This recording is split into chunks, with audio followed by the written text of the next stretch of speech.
Passons maintenant aux choses sérieuses. Nous allons apprendre à faire transiter des informations de page en page lorsque notre visiteur évolue sur notre site. Vous allez voir que l'on peut faire transiter ces informations à travers la barre d'adresse du navigateur du visiteur. Est-ce que vous avez déjà remarqué à la fin de la barre d'adresse qu'il y avait parfois des caractères un peu spéciaux, par exemple un point d'interrogation suivi de valeurs, des égales, des et, des esperluettes. Regardez par exemple quand vous faites une recherche Google, vous tapez par exemple Open Classrooms, vous voyez que il y a le nom du site, google.fr, le nom de la page, search, et ensuite il est suivi d'un point d'interrogation, Q égale Open Classrooms, et OQ égale Open Classrooms, etc., etc. On voit en fait qu'il y a un schéma assez particulier qui se répète. On a un point d'interrogation après le nom de la page, on a un nom de paramètre suivi d'un signe égal et d'une valeur, qui est séparé ensuite par un et encore un autre nom de paramètre égale une valeur, et paramètre égale valeur, et paramètre égale valeur. En fait, c'est un système qu'on utilise sur le web pour faire transiter des informations d'une page à une autre. On va justement voir dans ce chapitre comment on fait pour utiliser nous aussi cette fonctionnalité pour pouvoir nous en servir sur notre site. Voici une page PHP pour l'instant très simple, très basique, dans laquelle on a un paragraphe avec un lien qui s'appelle Dis-moi bonjour, et on aimerait amener vers une nouvelle page, cette page qui dit bonjour justement à la personne. Cette page, on va l'appeler bonjour.php, donc on va faire un lien vers bonjour.php, et en paramètre, à la fin de l'adresse, on va rajouter ces symboles qu'on vient de voir, qui nous permettent d'envoyer des informations qu'on pourra récupérer dans la page bonjour.php. Là, par exemple, on va demander à quel nom et à quel prénom on veut dire bonjour. Donc on va mettre un point d'interrogation, comme on l'a vu, c'est ce qui sépare le nom de la page des paramètres. Ensuite, on va donner un nom de paramètre, par exemple nom, le nom de la personne, égal, alors je vais mettre mon nom, Nebra. Ensuite, je vais le séparer par un et. Je vais rajouter en point virgule ici, comme ceci, ce qui permet de faire un et dans la barre d'adresse. C'est pour que le code soit valide, mais au final, ce sera remplacé juste par un symbole et. Ça, c'est juste du HTML, ce que je vous montre là. Et ensuite, on va mettre un deuxième paramètre, prénom, égal, Mathieu. Et si on voulait, on pourrait rajouter d'autres paramètres, par exemple âge égale 99, etc. Pour l'instant, on va se contenter de ça déjà. Voilà. On enregistre cette page, c'est index.php. Et bien sûr, évidemment, on va créer une page bonjour.php pour gérer ça. Donc, je crée un nouveau fichier. Je vais reprendre juste la structure de base du HTML ici. Je le copie, j'enlève le lien. Et là, dans le paragraphe, je vais afficher bonjour, nom et prénom de la personne. Alors, comment faire ça? Eh bien, en fait, c'est très très simple. Déjà, ça c'est du HTML, je peux juste écrire bonjour. Ensuite, je vais ouvrir la balise PHP, que je vais déjà fermer aussi, tant qu'à faire pour ne pas l'oublier. Et je vais faire un echo. Vous vous souvenez, c'est la commande qui permet d'afficher du texte en PHP. Et là, je vais afficher le contenu d'une variable qui contient le nom. En l'occurrence, cette variable, elle s'appelle get, avec un underscore, get en majuscule. Et vous voyez que j'utilise ici un système de tableau. On a vu comment on s'en servait dans les arrays. Parce que, justement, dans cette page, on va disposer d'une variable get avec une entrée nom qui correspondra au contenu du nom qui a été envoyé dans la barre d'adresse. Donc on peut récupérer ça dans $get nom. On fait point virgule et on va pouvoir ajouter ensuite le prénom. Et alors là, je vous le donne dans le mille. Ça s'écrira comme ceci. Get prénom. Voilà comment on récupère le prénom. Et ça, je vais l'enregistrer dans une page bonjour.php. Voilà. Ça, si je ne me suis pas trompé, ça devrait afficher bonjour Nebra Mathieu, parce que ça va reprendre ce que j'ai mis ici dans le contenu de la page grâce aux variables en PHP. Alors, on va tester ça tout de suite.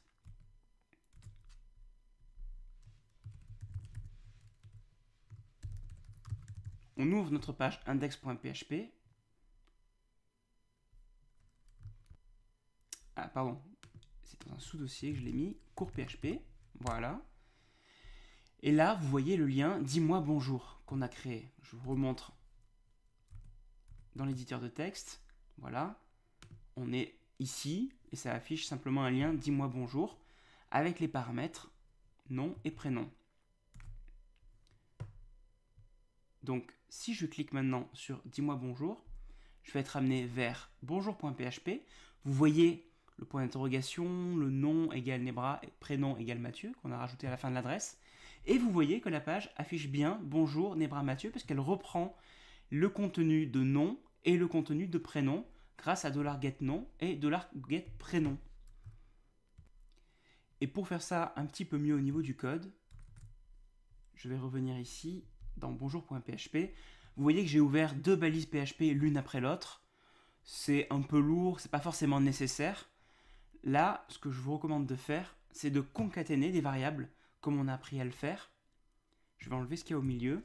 Je vais faire une seule instruction echo qui se terminera ici par un point virgule et je vais le séparer comme ceci par un espace. Voilà. Donc ça, si vous vous souvenez bien, on fait une commande echo, on affiche le contenu d'une variable, le point qui sert de séparateur en PHP, suivi d'un espace. Entre 2 apostrophes, on indique qu'on veut juste afficher un espace, un point pour séparer encore à nouveau, et une variable. Ce qui nous permet d'avoir une seule balise PHP plutôt que 2 d'affilée, ce qui sera quand même un peu plus pratique à maintenir par la suite. Si j'enregistre, je reviens dans mon navigateur. Là, je retrouve exactement le même résultat, c'est le même principe, simplement le code est un petit peu mieux fait ici puisque tout se trouve dans une balise PHP. Attention, je vais maintenant vous expliquer quelque chose de très important quand on développe des sites web en PHP. Il ne faut jamais faire confiance aux données qui nous sont envoyées par nos visiteurs. Pourquoi? Parce que certains visiteurs mal intentionnés pourraient décider de modifier les informations qu'ils envoient dans le but de faire planter votre site, voire même de prendre le contrôle de votre site. Un exemple, si vous demandez à vos visiteurs leur date de naissance et que l'un de ces visiteurs vous met une date de naissance dans le futur, que se passe-t-il? Si vous n'avez pas prévu le coup, il se pourrait que votre site plante ou pire, donne des accès non autorisés aux visiteurs. Donc soyez prudents et vérifiez toujours la crédibilité d'une information qu'on vous envoie avant de la traiter. Maintenant qu'on sait ça, il va falloir quand même faire très attention à ce qu'on peut faire transiter dans la barre d'adresse. Pourquoi? Eh bien parce qu'il est très facile de modifier le contenu de la barre d'adresse. Par exemple, en tant que visiteur, je pourrais très bien intervenir ici et écrire que mon nom et mon prénom sont Dupont Jean, par exemple. Et si je fais ça, qu'est-ce qui va se passer? Eh bien, PHP va s'en rendre compte et va afficher bonjour Dupont Jean. À la limite, vous me direz, c'est pas très grave. La personne peut changer son nom, ça permet de l'adapter si elle veut, c'est pratique.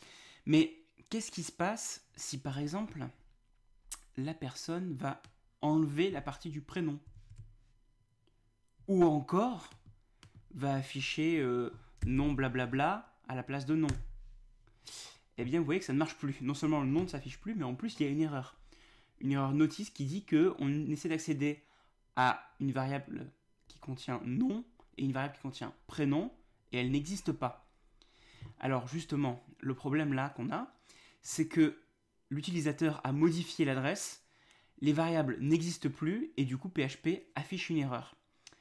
Pour éviter ça, heureusement, il existe une solution. Ce qu'on va faire, c'est qu'on va tester en PHP avec un if si les variables existent. Pour ça, on va faire if isSet $get non and isSet $get prénom. On va vérifier que le nom et le prénom sont définis dans la page avant d'afficher bonjour.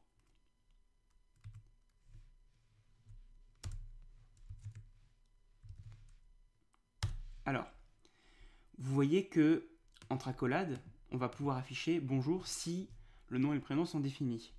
Comment est-ce qu'on peut faire? Pour faire ça, il y a deux techniques, mais la plus simple ici serait d'afficher le bonjour nom prénom directement en PHP.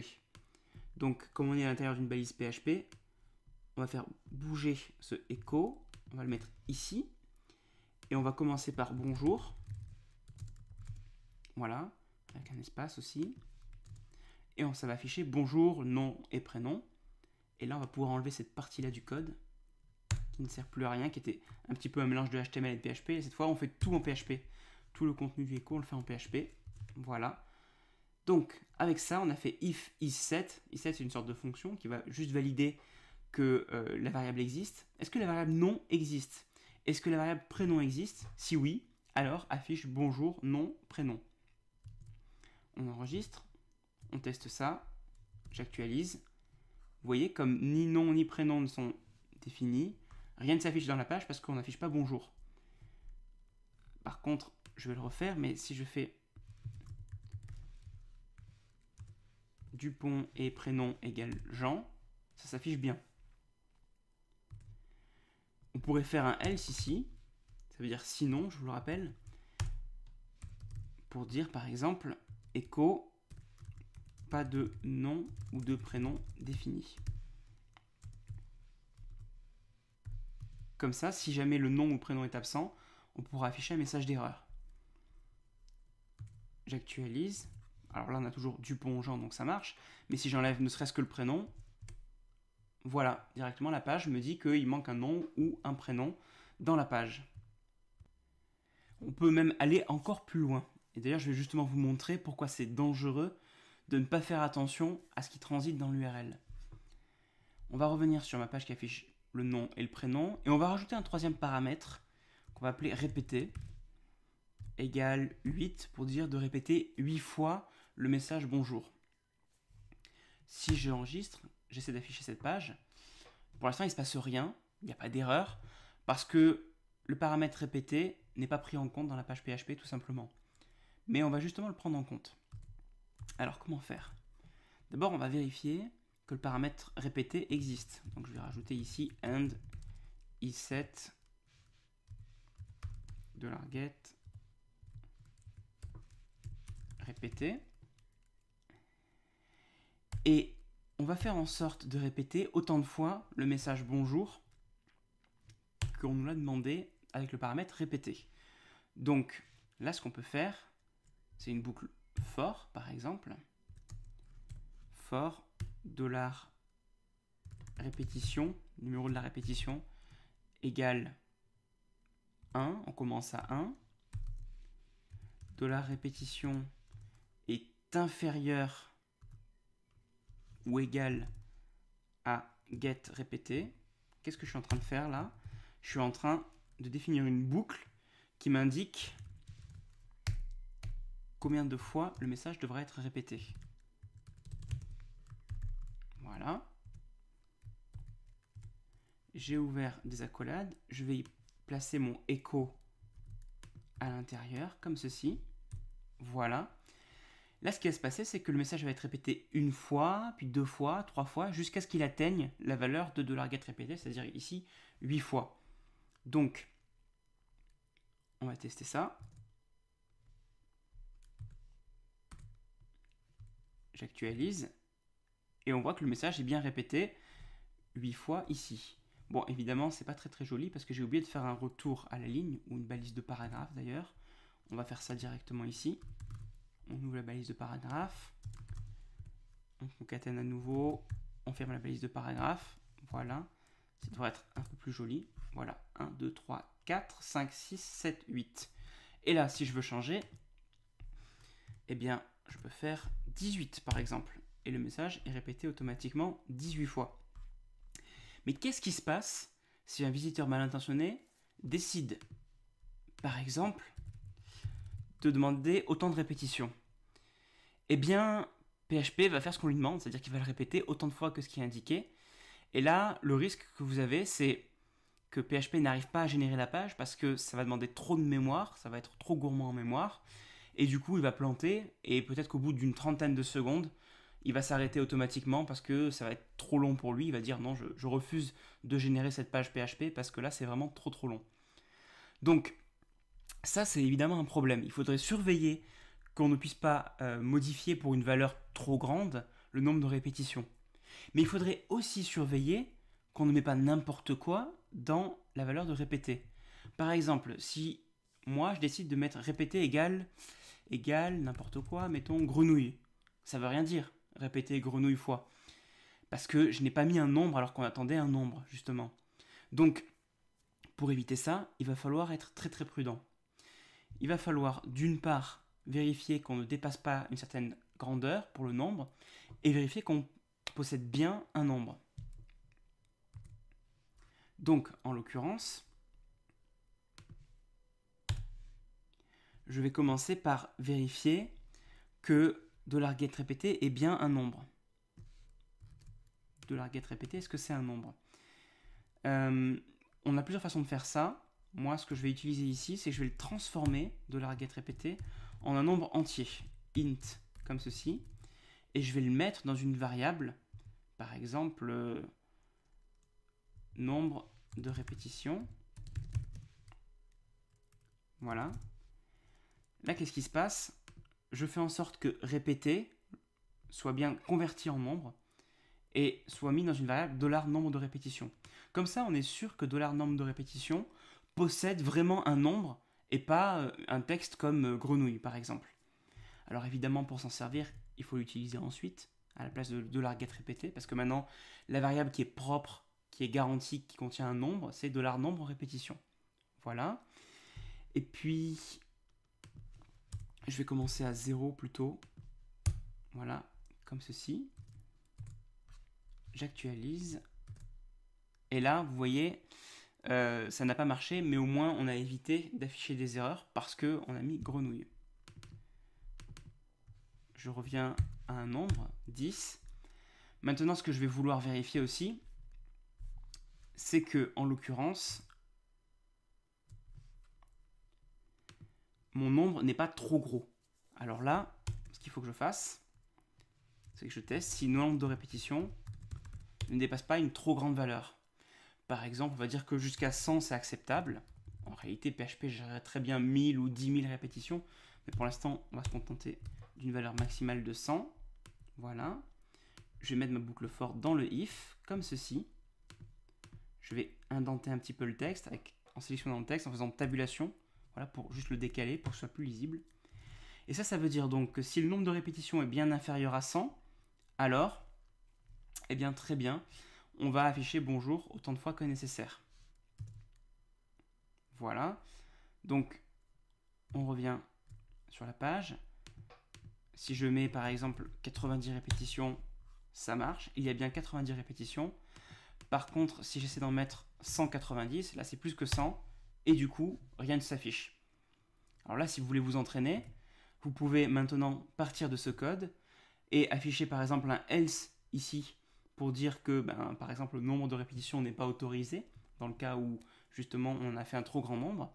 Et puis vous pouvez aussi tester si le nombre de répétitions n'est pas inférieur à un trop petit nombre. Par exemple, vous voulez qu'il y ait au moins une répétition. Donc vous allez devoir tester si le nombre de répétitions est supérieur ou égal à 1 et que le nombre de répétitions est inférieur à 100. Ça, je vous le laisse pour vous entraîner.